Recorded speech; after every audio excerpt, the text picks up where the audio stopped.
Hello दोस्तों, मैं Vishal Pathak and welcome you to our YouTube channel the Eklavya.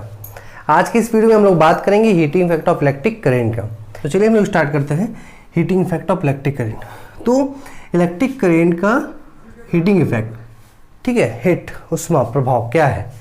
तो उससे पहले हम लोग हीटिंग इफेक्ट का बहुत से प्रभाव के बारे में पहले पढ़ चुके होंगे। Chemical effect of electric current, magnetic effect of electric current. इस टॉपिक्स में हम लोग इस चैप्टर में हम लोग पढ़ने वाले हैं heating effect of electric current, यानी कि इलेक्ट्रिक करंट का हीटिंग इफेक्ट क्या है। तो सबसे पहले इसको हम समझते हैं कि जब किसी वायर में ठीक है हाई रेजिस्टेंस हो, जब किसी वायर का रेजिस्टेंस हाई हो तो उसमें जब इलेक्ट्रिक करंट फ्लो होता है तो क्या होता है वो वायर हीट हो जाता है। तो इसी को कहते हैं, इस इफेक्ट को कहते हैं heating effect of electric current. मतलब इलेक्ट्रिक करंट के कारण कोई भी चीज़ हीट हो जा रहा है, ठीक है। तो इलेक्ट्रिक करंट अगर उसमें फ्लो हो रहा है तो वो चीज़ हीट हो जा रहा है, उसी को हम लोग बोलते हैं heating effect of electric current. तो हीट कैसे होता है, तो हम लोग बात किए थे पिछले वीडियो में कि हीट कैसे जनरेट होता है। तो कोई भी वायर जिसका रेजिस्टेंस ज़्यादा हो तो वो इलेक्ट्रिक करंट के फ्लो को रोकता है, तो जिसे वो रोकता है तो उससे क्या होता है, हीट प्रोड्यूस होता है। ये तो सेम ऐसा ही हो गया जब फ्रिक्शन, जैसे हम लोग पढ़े थे कि फ्रिक्शन कैसे हीट प्रोड्यूस करता है। फ्रिक्शन क्या है, फ्रिक्शन एक ऐसा फोर्स है जो किसी मोशन के अपोजिट डायरेक्शन में लगता है और वो मोशन को हमेशा अपोज करता है, और फ्रिक्शन से हीट भी प्रोड्यूस होता है। तो फ्रिक्शन से हीट प्रोड्यूस होता है, किसी ऑब्जेक्ट के मोशन को फ्रिक्शन रोकता है। तो उसी तरह यहाँ भी है, किसी वायर में हम लोग बात करें तो किसी वायर में इलेक्ट्रॉन्स का फ्लो हो रहा है, ठीक है। तो क्या कर रहा है, रेजिस्टेंस, इस वायर का रेजिस्टेंस है वो क्या कर रहा है, इस इलेक्ट्रॉन्स के फ्लो को रोक रहा है। तो जब इलेक्ट्रॉन्स के फ्लो को रोके तो रेजिस्टेंस के कारण क्या हो रहा है, हीट प्रोड्यूस हो रहा है। जैसे फ्रिक्शन के कारण जो हुआ है, फ्रिक्शन के कारण जैसे हीट प्रोड्यूस होता है, उसी तरह यहाँ पे रेजिस्टेंस फ्रिक्शन का काम कर रहा है। रेजिस्टेंस जो है वो इलेक्ट्रिक करंट के फ्लो को रोक रहा है। जैसे फ्रिक्शन किसी ऑब्जेक्ट के मोशन को रोकता है, उसी तरह रेजिस्टेंस किसी इलेक्ट्रिक करंट के फ्लो को रोक रहा है, और टोटल इलेक्ट्रिक करंट जो है वो फाइनली कन्वर्ट हो जा रहा है किसमें, हीट एनर्जी में, ठीक है। यहाँ पे क्या हुआ था, फ्रिक्शन वाले केस में क्या होता है कि कोई मशीन चल रहा है, उसका मैकेनिकल एनर्जी जो है फ्रिक्शन के कारण क्या है, उसका मैकेनिकल एनर्जी कन्वर्ट हो रहा है हीट एनर्जी में। उसी तरह यहाँ पे किसी भी वायर में, हाई रेजिस्टेंस वाले वायर में रेजिस्टेंस जो है क्या कर रहा है, इलेक्ट्रिक करंट के फ्लो को रोक रहा है, और इलेक्ट्रिक करंट जो है फाइनली कन्वर्ट हो जा रहा है हीट एनर्जी में, ठीक है। इसी कारण हीट प्रोड्यूस कर रहा है, और इस इफेक्ट को बोलते हैं heating effect of electric current. तो dear students, heating effect of electric current clear है। अब हम लोग बात करेंगे जूल्स लॉ ऑफ हीटिंग का। क्या है जूल्स लॉ ऑफ हीटिंग।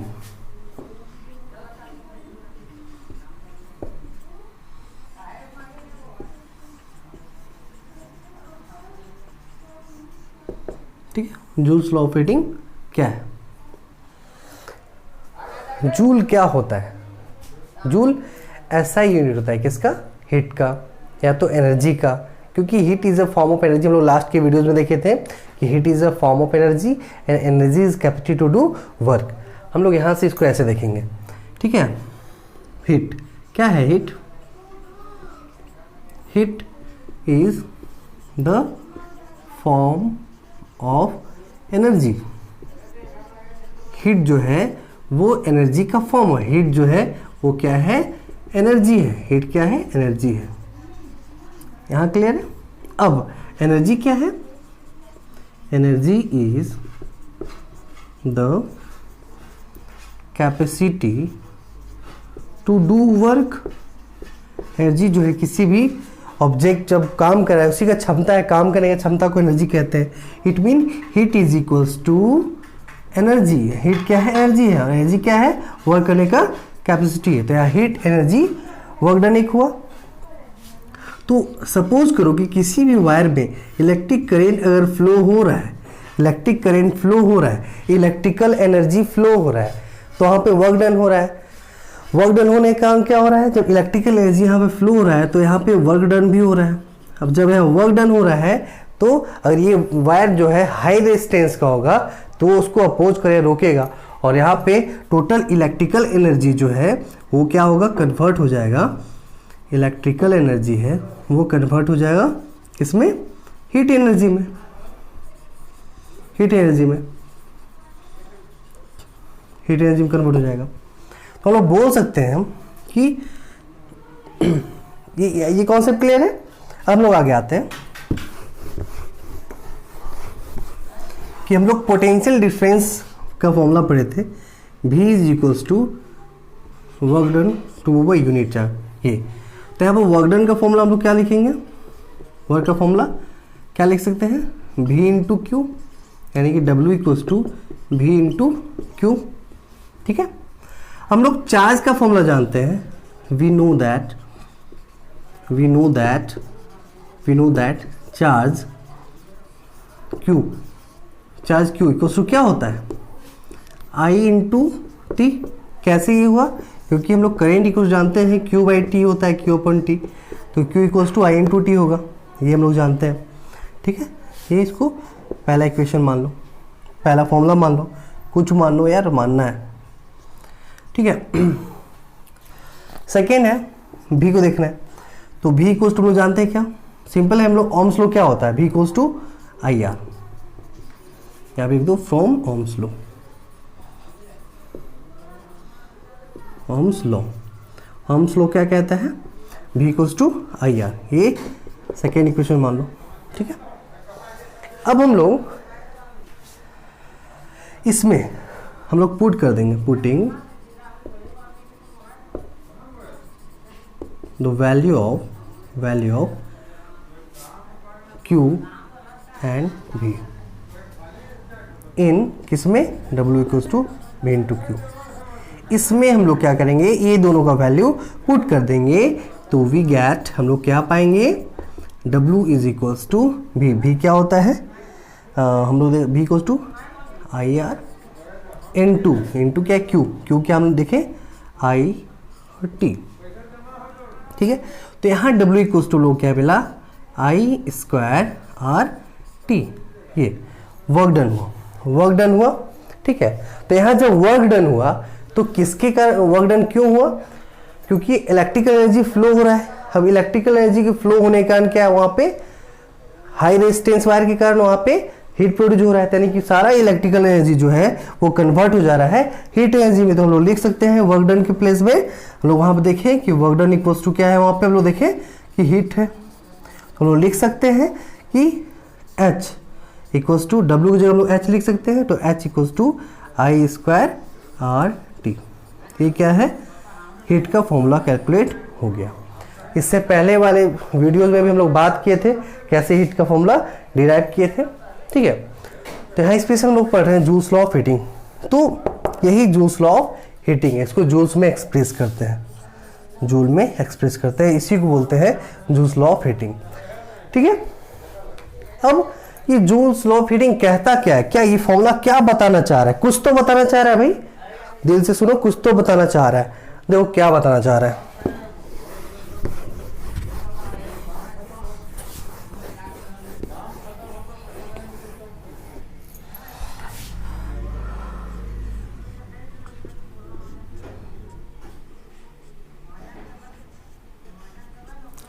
यहाँ पे जो है हीट एनर्जी निकला, उसका क्या फॉर्मूला हम डिराइव किए, I square R T।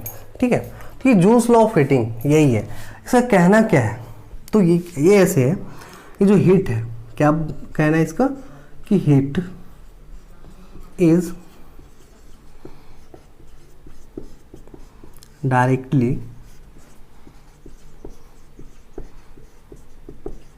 Proportional to किसके, भाई हीट जो है किसके डायरेक्टली प्रोपोर्शनल लग रहा है, पहला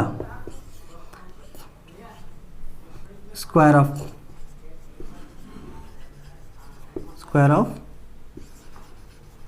करेंट, पहले I स्क्वायर के डायरेक्टली प्रोपोर्शनल हो रहा है। ठीक है, स्क्वायर ऑफ करेंट के डायरेक्टली प्रोपोर्शनल लग रहा है। सेकेंड हम लोग क्या देख पा रहे हैं कि रेजिस्टेंस के भी डायरेक्टली प्रोपोर्शनल है, किसके, रेजिस्टेंस के भी डायरेक्टली प्रोपोर्शनल है। थर्ड हम लोग देख पा रहे हैं कि टाइम के भी डायरेक्टली प्रोपोर्शनल है।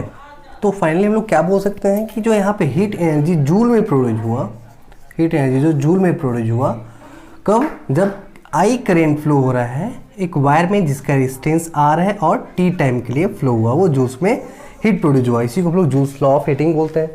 जूल्स लॉ ऑफ हीटिंग का कहना क्या है कि heat is directly proportional to पहला स्क्वायर ऑफ द करेंट, यानी कि किसी भी वायर में अगर करेंट ज़्यादा फ्लो होगा, यानी कि इसका ये कहना है कि हीट जो है वो डायरेक्टली प्रोपोर्शनल है किसके?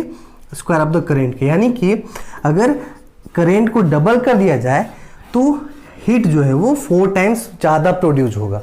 यहाँ स्क्वायर है इसलिए 4 टाइम्स ज़्यादा प्रोड्यूस होगा, यानी कि करेंट को डबल कर दिया जाए तो हीट जो है 4 टाइम्स ज़्यादा प्रोड्यूस होगा। आई करेंट को हाफ कर दिया जाए तो हीट जो है 1/4 प्रोड्यूस होगा, यानी कि अगर 4 joule electric heat energy produce हो रहा है तो 1 जूल फॉर्म होगा। कब? जब ये हाफ कर दिया जाए। सेकेंड में कहना है कि रेजिस्टेंस का भी डायरेक्टली प्रोपोर्शनल होता है, यानी कि अगर रेजिस्टेंस को डबल कर दिया जाए, किसी भी वायर का रेजिस्टेंस को डबल कर दिया जाए तो उसमें हीट भी डबल प्रोड्यूस होगा, ज़्यादा डबल हीट प्रोड्यूस होगा। अगर रेजिस्टेंस को हाफ कर दिया जाए तो हीट भी हाफ प्रोड्यूस होगा। ठीक है। नेक्स्ट है टाइम, कितना देर के लिए फ्लो करवा रहा है। हीट जो है वो डायरेक्टली प्रोपोर्शनल होता है किसके? टाइम के भी, यानी कि ज़्यादा टाइम तक अगर प्रोड्यूस हो रहा है इलेक्ट्रिक करंट ज़्यादा टाइम तक फ्लो हो रहा है किसी भी वायर में, हाई रेजिस्टेंस वायर में ज़्यादा देर तक फ्लो हो रहा है तो उसमें हीट भी ज़्यादा प्रोड्यूस होगा, ज़्यादा हीट प्रोड्यूस होगा। ठीक है। यानी कि हम लोग हीट प्रोड्यूस करना है तो सिंपली हम लोग क्या देखना है कि करेंट ज़्यादा फ्लो हो, रेजिस्टेंस ज़्यादा, वायर का रेजिस्टेंस ज़्यादा और ज़्यादा टाइम तक फ्लो होता है तो हीट ज़्यादा प्रोड्यूस होता है। ठीक है। तो क्लियर है, यानी कि हम लोग को हीट ज़्यादा प्रोड्यूस करवाना है तो ज़्यादा रेजिस्टेंस वाला वायर लेना होगा। ज़्यादा रेजिस्टेंस वाला वायर ज़्यादा हीट प्रोड्यूस करता है, कम रेजिस्टेंस वाला वायर कम हीट प्रोड्यूस करता है। ठीक है। ओके, तो ये तीनों तो फैक्टर्स हो गया। अब सीरीज हीट ज़्यादा प्रोड्यूस करता है, ये भी डिपेंड करता है कि वायर जो है वो सीरीज में रेजिस्टेंस है कि पैरेलल में। यहाँ पर सिंपल सा एग्जांपल हम लोग समझते हैं रेजिस्टेंस, इसको हम लोग यहाँ पे 2 रेजिस्टर है, हम हीट का ही बात करेंगे अभी। ठीक है। 2 रेजिस्टर है R1 एंड R2। R1 का वैल्यू 10 ओम है, R2 का वैल्यू भी 10 ओम है। अब चलो हम लोग इसको एक एक कनेक्ट करके देखते हैं, एक बार सीरीज में एक बार पैरेलल में। तो सबसे पहले हम लोग इसको कनेक्ट करते हैं सीरीज में। चलो सीरीज में कनेक्ट करते हैं। अब यहाँ ये पता चलता है कि सीरीज में जो लोग इस रेजिस्टर को कनेक्ट किए तो टोटल इक्विवेलेंट रेजिस्टेंस 20 ओम, यानी कि ज़्यादा रेजिस्टेंस इसमें प्रोड्यूस हुआ, इसमें इक्विवेलेंट रेजिस्टेंस कम आया। इससे ये पता चलता है कि कोई भी डिवाइस, कोई भी रेजिस्टर्स अगर सीरीज में कनेक्ट हो तो उसका ज़्यादा रेजिस्टेंस होगा। और हम लोग बताएं कि जो हीट जो है वो डायरेक्टली प्रोपोर्शनल होता है रेजिस्टेंस का, तो इसमें ज़्यादा रेजिस्टेंस होगा। पैरेलल में कनेक्ट होगा तो रेजिस्टेंस का वैल्यू कम है, यानी कि हीट कम प्रोड्यूस करे, इसमें हीट ज़्यादा प्रोड्यूस करे, इसमें हीट कम प्रोड्यूस करे। ठीक है। चलिए, थैंक यू।